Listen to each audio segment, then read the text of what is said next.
আজকে বানাবো হচ্ছে নুডলস। এই জন্য আমি প্রথমে পেঁয়াজ আর বোম্বাই মরিচ কেটে নিয়েছিলাম। তো এখানে হচ্ছে আমি ওই সাইডে একটু ঘুরতে গেছিলাম, এসে দেখি আমার মামি এখানে ডিম পেঁয়াজ মরিচগুলো বসিয়ে দিচ্ছে চুলায় প্যানে। তো এরপর আমি একটু নিয়ে ঢং করতেছিলাম, মানে ওটাকে কি বলে আমি জানি না ওটাকে কি বলে, চামচ দিয়ে গোটাগুটি করতেছিলাম। তো এরপর এখানে দিয়ে দিলাম আমি সসটা দিলে হচ্ছে টেস্টটা অনেক ভালো আসে, তো আমি এখানে কম সস ইউজ করছি।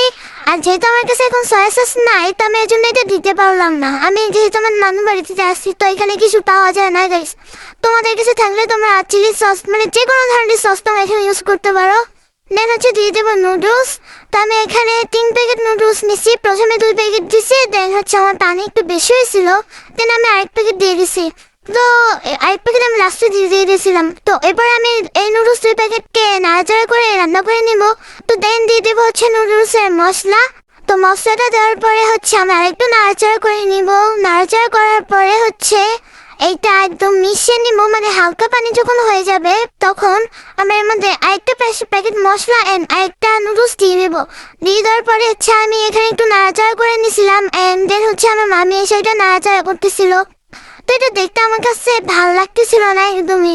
তো এই হচ্ছে আমাদের নুডলস রেডি হয়ে গেছে, এই যে ডান নুডলস। আরে বাহ, কি চমৎকার হচ্ছে খাইতে।